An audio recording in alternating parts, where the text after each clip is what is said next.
What's up everyone, it's Dakota and welcome back to another modern video, and today we're going to be doing a sort of beginner's guide slash deep dive into a deck that I've grown very accustomed to, a deck that I enjoy playing a lot in the modern format, and I think it's still pretty good.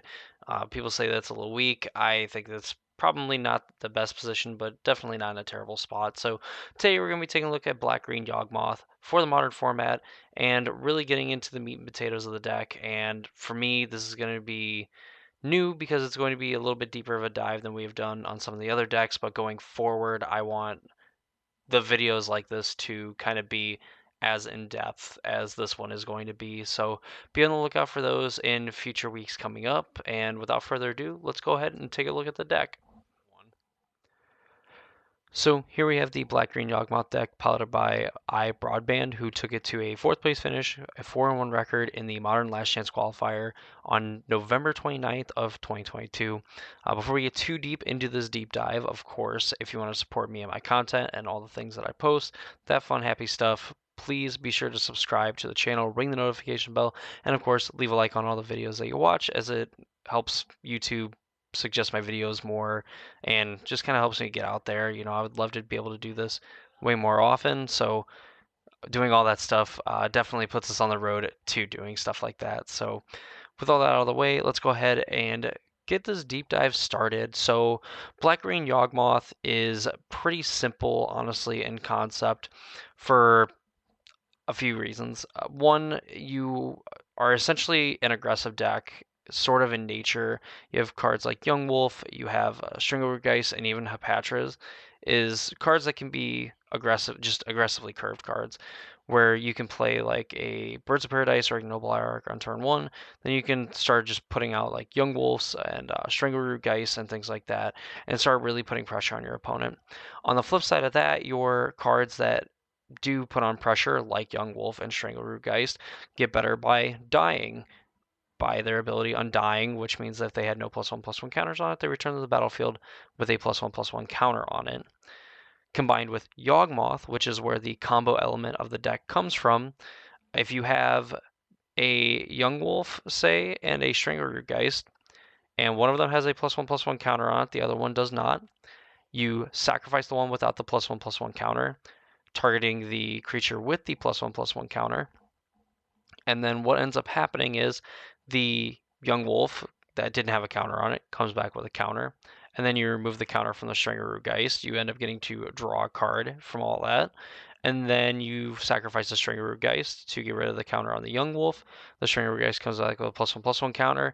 And from there, we have just established a loop of getting to draw any amount of cards up to our life total -1, because obviously we need a life to live. And basically, how you end up winning the game is finding a Court of Calling or an Eldritch Evolution. Court of Calling being the one that you will more than likely be able to go off with in the same turn, depending on how many Mana Dorks and any other creatures that you get to play outside of the Yawgmoth and the 2 Undying creatures that you have. You are able to Court of Calling for a card like Blood Artist, which essentially means that you need 2 life to be able to get the combo started, because you sacrifice the creature, go to 1, target, do the loop that we had just talked about. But adding Blood Artist means that every time that those creatures die, your target player loses a life and you gain a life, which means that the life that you lost to sacrifice the creature, you end up getting back from the Blood Artist, which is how you're able to do it essentially as many times as you want until your opponent dies. Also, there is Giralf's Messenger, and Giralf's Messenger is a little bit harder to pull off. While the Blood Artist doesn't care about your opponent's life total, Giralf's Messenger does. Essentially, to win, your life total has to end up being higher than your opponent's after Giralf's Messenger comes into play. I also believe that there's some scenarios where you could sacrifice Messenger, and if it puts your life total at an odd life total, and your life total is then higher than your opponent's when the Giralf's Messenger re-enters the battlefield, then you can win the game that way. A little bit more complicated way and in a way of doing it, but Giralf's Messenger also allows you to kind of stick to that aggressive game plan that we talked about earlier, where you get to curve Yawgmoth into Strangleroot into Giralf's Messenger. Pretty messed up that this deck can honestly go from casting a double green spell like on turn 2 to casting a double black spell or a triple black spell on turn 3. So essentially, like that's how we're winning the game. You have Chord of Calling and Eldritch Evolutions to go find like whatever pieces you're missing. The Mana Dork's playing a huge role in this deck. You have Birds of Paradise, Ignoble Hierarch, and probably the most important Mana Dork in Wall of Roots. Wall of Roots gets to do a lot of crazy things that other decks don't really get access to without Wall of Roots. So Wall of Roots has this interesting ability where you can put a -0, -1 counter on it to add a green mana to your mana pool, and you can activate it only once each turn. Wall of Roots essentially gets to act like a Soul Ring type effect for Chord of Calling. And an interesting like fact, I guess, about Wall of Roots and how rules interact with casting spells and things like that. You can say a Wall of Roots has 4 -0, -1 counters on it. You can have it convoke to cast a Chord of Calling and add a counter to it to add mana, and then it will die because of state-based actions and whatnot. But you are able to do that if it has last counter on it, although on MTGO you are not able to do that. Also, as a side note, that once you add mana with Wall of Roots, you cannot undo it to take away the mana. So if you're going to activate that ability, make sure that you have something that you want to cast with the Wall of Roots so you don't get to lose out on the mana. Which Wall of Roots gets to do a very good job of making sure that you can cast multiple spells each turn and make the most out of the mana that it produces. So now that we have kind of really some of the creatures out of the way, some of the gameplay things that you want to keep in mind as you're playing is conserving your life total. Fetch shocking for a lot of decks is no big deal. This one cares about it a lot. So normally you want to be able to fetch like basic lands. You want to be able to play cards like Blooming Marsh, which are the green-black fast land, and pairing it with like Twilight Mires and things like that. Twilight Mire giving you exceptional mana fixing because it does also allow you to just fetch basic forest on turn 1 to play like a Birds of Paradise or Ignoble Hierarch, and then follow it up with like Twilight Mire, so then you can cast your Strangleroot Geist and then cast your Dural's Messenger on turn 3, while also maintaining double black for Yawgmoth, even if your opponent kills one of your mana dorks. Grist, the Hunger Tide, is a card that is super powerful and honestly does a lot of work and is just kind of an all-star for the deck, honestly. While it seemed kind of gimmicky at first, where it's cool, like you could collect a company in this, you can Chord of Calling Eldritch Evolution for it. Courting or evolutioning for this card is probably one of your best plays the majority of the time, especially against some decks like Murktide, where you just need like a removal spell for their Murktide.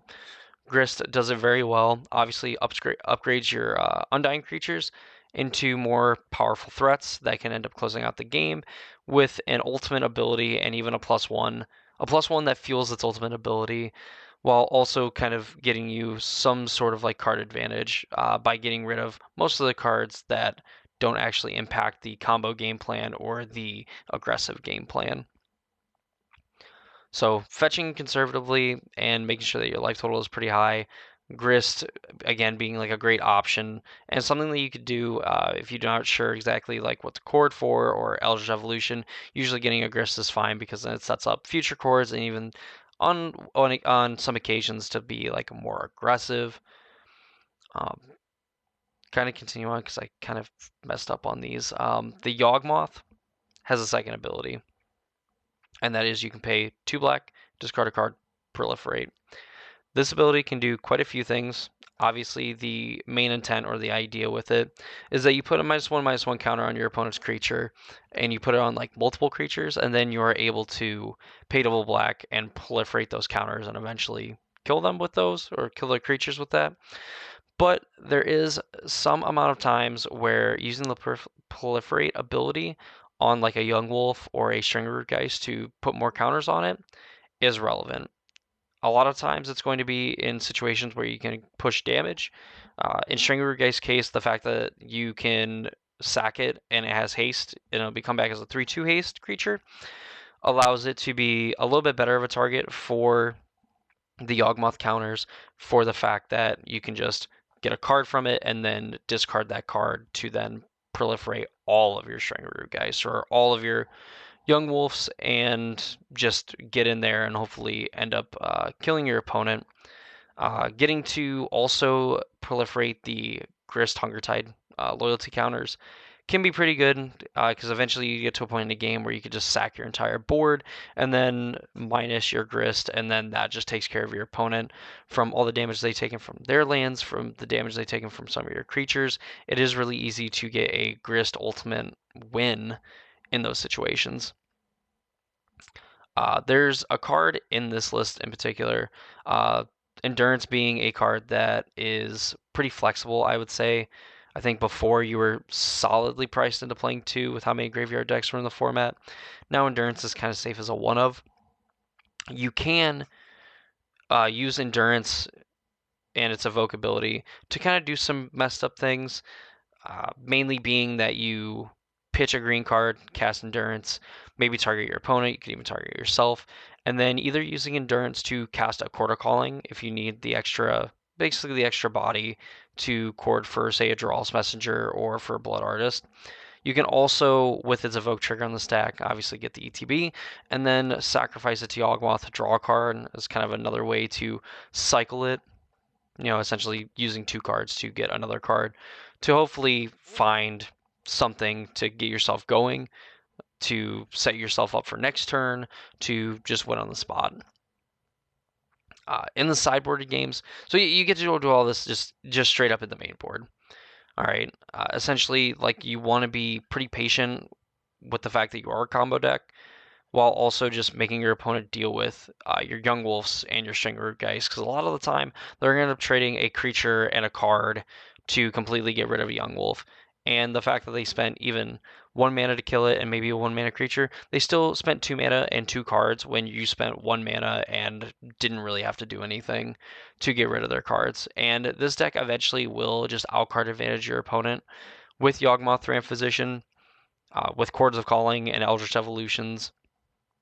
Definitely playing pretty conservatively on the combo front is fine until you absolutely either have to combo or your opponent opens up the window to where you can combo and either fill up your whole hand and basically make it so you are going to win the game next turn almost regardless of what your opponent does, or just making sure that you have a grip full of cards that can interact with your opponent, which you're going to need a lot of in games 2 and 3, because your opponents in the sideboarded games are going to sideboard in Needles so they can name your Yawgmoth Ramphysicians. They're going to bring in Graveyard Hate so your Young Wolves and your Stringroot guys cannot come back from the graveyard. So a lot of like what your sideboarding is going to entail is doing a lot to not only protect like your Yawgmoth and to an extent some of your like win conditions, but also making sure that you are able to get rid of Pithing Needles, getting rid of any other cards that could stop Yawgmoth from activating its ability, or stop your Young Wolves and your Stringroot guys from coming back into play. That being said, normally the cards that you end up cutting are some amount like Young Wolves, you end up cutting some amount like Stringroot Geist, Chords of Calling, Eldritch Evolutions, even Grist in some cases. There's not a lot of cards that you want to cut because a lot of these are pretty integral to the game plan, but more the flexible cards like Hapatra, Endurance, some amount of like Grist, Chord of Calling, Eldritch Evolution, if you're playing against more of like the mid-range / like control decks, because getting an Eldritch Evolution countered, especially when you're sacrificing a Wall of Roots, is pretty rough. You put yourself just down 2 cards right away. Chord of Calling, if they're going to be basically like removing a ton of your cards, going down to like 2 Chord of Calling is fine and opens up the spot for these sideboard cards to come in and just make some of those matchups a lot better than what they actually are. In the sideboard games, definitely being patient is more important than anything.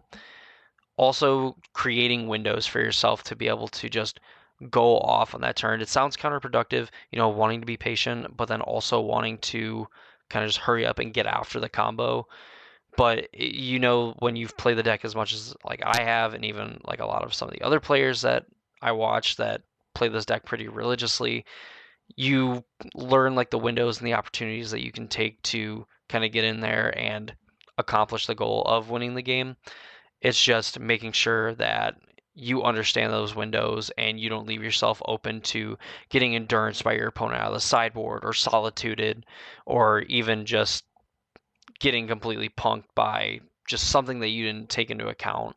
So definitely being on your toes is something that's going to help in those sideboarded games. Don't be afraid either to be pretty defensive with these undying creatures. So if your opponent is just going to be the aggressor, you can definitely focus on being more the combo deck because they're less likely to have some sort of interaction for either your graveyard pieces, like your undying creatures, or any of the combo like creature removal and things like that. So definitely using Yawgmoths and Strangle Geist and even blocking pretty aggressively with like Wall of Roots, things like that can help out a lot for the fact that it conserves your life total, which we talked about being a huge deal. The more life you have, the more cards you can draw with Yawgmoth, making it less likely that you end up fizzling and then you can actually win that turn, while also just running your opponent into the dirt out of resources, where if they want to spend multiple cards protecting their creatures, getting rid of your creatures, so on and so forth, they're not actually beating you, and inevitably you are going to win the long game because you have Chords of Calling, Eldritch Evolutions, Yawgmoths to convert other creature cards into other cards that eventually can win the game for you. As far as, kind of modifying the deck, you definitely have a few slots in the main, mainly in Hapatra, Endurance, maybe like cutting another evolution or going down to like 3 Grist. I generally like the numbers in this list. I play a 4th evolution in my build, but I also play like shave on some other dorks and stuff like that, which really I wouldn't do going forward. I would probably be playing the numbers that this deck is playing. Anywho, you can definitely be pretty flexible with some of these spots in your main deck through your creatures. If you want to play another endurance, I would not be opposed to something like that. Playing cards like Scavenging Ooze, even playing like Magus of the Moon in the main deck. I've seen some that play Shielded the Apocalypse in the main deck. Probably wouldn't be willing to go that far, but you get the picture. You have some tools that you can deal with very specific matchups if your meta calls for specific answers to those matchups. And that's huge. That's huge. That's kind of the dive into the Yawgmoth deck. There is so many things I'm sure that I haven't even learned, but through my like quest of just playing this deck and trying to learn it the best of my ability, those are a lot of the tips, tricks, and things to keep in mind when you're playing the deck. Of course, the best thing to do when picking up a new deck or just wanting to test out certain matchups is just to playtest, and playtest some more. I have spent a ton of time just trying to learn the deck, taking it to tournaments, and unfortunately for me, learning some things like during the tournament that helped me in later matches than obviously the one I was in because of certain things that were missed and things like that. So definitely this guide will help you get up to speed and hopefully keep some things in mind for you when you're playing the deck. So that way you give yourself the best chance to win, even if you're not the most versatile player necessarily playing this archetype. It's a very hard deck. There's definitely some lines that I've caught later that I wish I would have noticed in the moment because they would have helped me win games and things like that. So definitely, again, more things to keep in mind when playing this deck, just like any other deck. Just practice makes perfect. Understanding the role of like the cards and just staying flexible in the combo sense and in the aggro sense, identifying which one you should be going for, but always looking to backdoor into the other option if you are quickly shut off of your current option that you're picking. So that's going to do it for me in this video. I hope you all enjoyed. If you did, leave a like on the video. To see more videos like this, I would love to keep making these deep dives and beginner's guides just to help people out. I do think that they help some amount of players, and if there's just one person that gets any benefit from it, then I consider it a successful video. There's a link in the description to the Discord server if you want to join the Discord server, talk about Modern Pioneer, show off deck lists, things like that. Go ahead and swing over to there and feel free to join. That's going to do it for me in this video. I hope you all enjoyed, and I hope to see you all in the next one.